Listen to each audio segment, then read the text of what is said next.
You're an oncologist, and yet we've learned that your experience with cancer is very personal.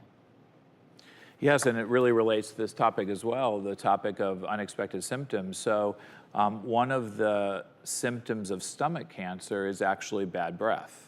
The cancer cells put out some molecules that get aerosolized into the breath and cause bad breath. And I have a very personal experience with that because my dad died at a very early age, at 61. And the first manifestation of his stomach cancer was bad breath. But nobody at all recognized that. And when he first told me he had bad breath, I was like, This is like a big, burly, strong guy who wouldn't worry if he had BO or something like that. I can't imagine he's talking to me about bad breath. And his doctors were dismissing it. I'm like, you better talk to this guy and listen to what he's talking about and figure this out, because this is not a person who's going to be complaining about trivial bad breath. And so, so they did, and they did workups, and tests were coming back that didn't make any sense to me. And so finally I had to get involved in diagnosing myself, and in 2 days we diagnosed him with regrettably incurable stomach cancer, and he died within a month of that. So sorry. Yeah. And the time that I jumped in was when he had what is one of the second other symptoms of stomach cancer, is what's called early satiety, and that is you fill up very quickly, so you only maybe eat half as much as you normally would eat. And again, this is a big burly guy who loved food, loved to eat, and he was sitting next to me right where you are, Drew. And he was sitting next to me, and I noticed he left half of the food on his plate. And that wasn't like him. That never. So would it be fair to say that would be a later symptom, but the bad breath, if you're noticing something you've never smelled before in a loved one, and it's there all the time, that potentially would allow you to diagnose the stomach cancer soon enough that it might be more easily treated. Is that fair to say? That's exactly right. Most stomach cancers are diagnosed when they're very advanced because they grow along the stomach and they don't cause enough symptoms, or the symptoms are confused with common things like ulcers and reflux disease. Which are more common. Yes.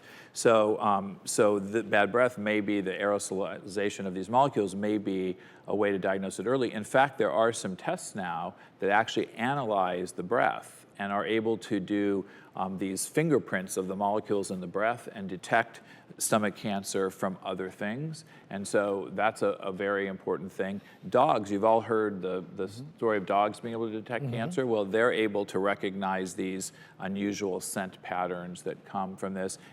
And before we go to break, you raised a really important topic earlier, which is there's a good chance that if you're going to see a gastroenterology specialist, they may be more used to diagnosing peptic ulcer disease and things of that nature. You're an oncologist, so you're certainly more used to seeing cancer.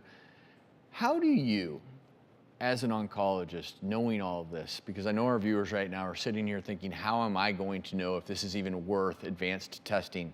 How do you balance the knowledge that all of these seemingly innocuous symptoms can be a sign of cancer or a symptom of cancer, and yet still just enjoy your life? How do you know, as a viewer right now, as a patient, okay, I need to be steadfast.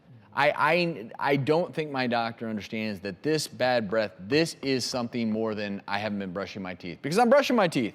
How do you do that? Now, that's an excellent question, and that actually relates to the story I just told you about my dad, in that we all have this interesting superstition that, like, if something happens that's shocking in your life like that, like losing your dad to stomach cancer at 61, you sort of have this idea when you get to 61, is that going to happen to me, right? I mean, everyone's thought that. So when I got to that age, I started. You don't look that old. I started. I set up for that. Thank you for finally saying that. Yeah. That's what I was You're thinking. in the business. Yeah.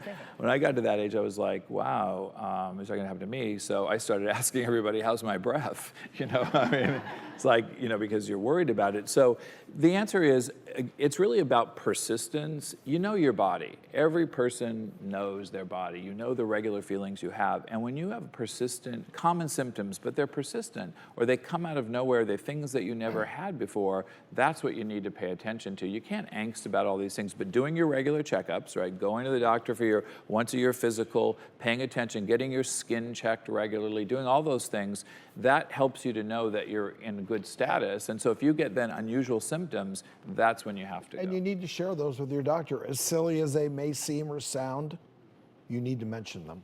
Absolutely, because this woman saved her own life, or maybe diagnosed her Hodgkin's disease at an earlier stage than she would have, because she said to the doctor, "What about this lump?" And it's too bad that the dermatologist didn't actually do that kind of an exam. It would have been nice, but doctors are very segmented now, so you better tell them so that they have all the information and can make the best recommendation. Really appreciate all your advice today and opening up, Dr. Piro. Thank you.